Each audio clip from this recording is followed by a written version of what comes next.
and welcome to Mrs. Palmer's Picks. I'm Mrs. Palmer and I'm going to read you a story. Today, we're going to read Truman by Reidy.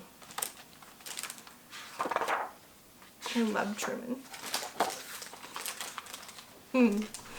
Truman was small, the size of a donut, a small donut, and every bit as sweet. He lived with his Sarah, high above honking taxis and growling trash trucks and shrieking cars. And the number 11 bus, which traveled south. Truman never honked or growled or shrieked at anything or anybody. He was peaceful and pensive, just like his Sarah. One day, Sarah ate a big banana with her breakfast, clipped a blue bow in her hair, and buttoned up a brand new sweater.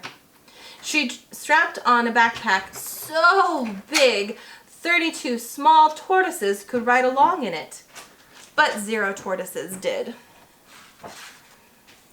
1, 2, 3, 4, 5, 6, 7, 8, 9, 10, 11, 12, 13, 14, 15, 16, 17, 18, 19, 20, 21. There's no 22, 23, 24, 25, 26, 27, 28, 29, 30, 31, 32. There's no 22. Sarah placed 7 green beans in Truman's dish. 2 more than usual. 1, 2, 3, 4, 5, 6, 7.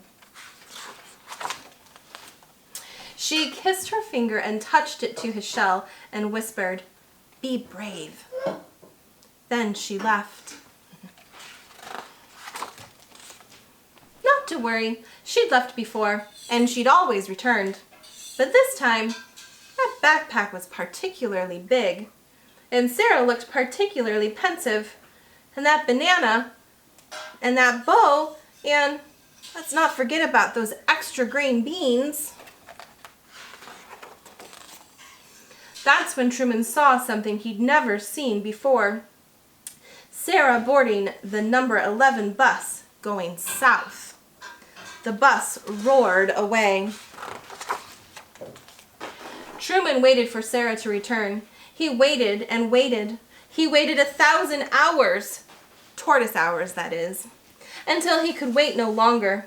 He would go after his Sarah. He would catch the number 11 south. Even amid the honking and the growling and the shrieking, even if it seemed impossible. Bonk! That's when he noticed the rocks, 3 rocks that had always been there. Ordinary rocks that now seemed extraordinary. 1, 2, 3.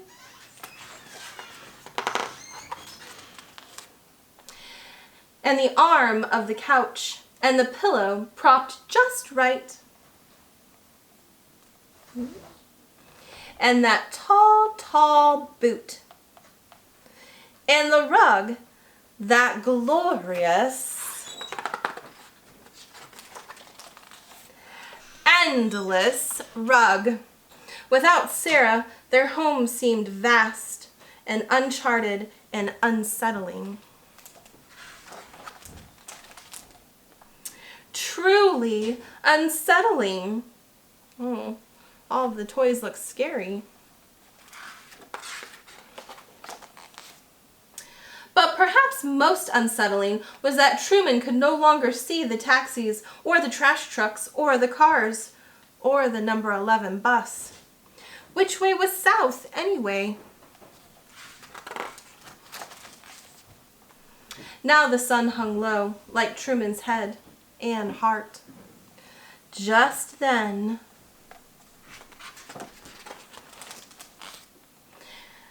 and then, vroom, screech, whoosh, up floors and under doors, Truman heard it. A bus! It was time to catch the number 11 south, amid the honking and the growling and the shrieking. Yet standing there, in that ray of light, Truman felt peaceful and pensive and brave.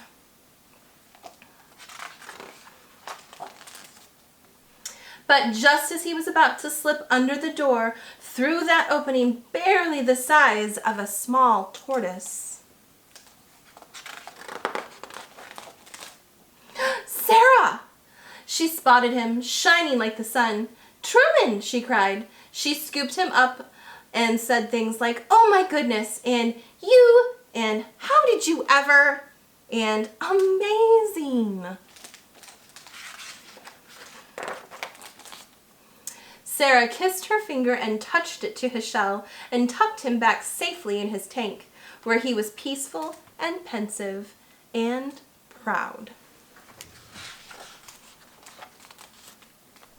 And later, just before bedtime, she read him a story.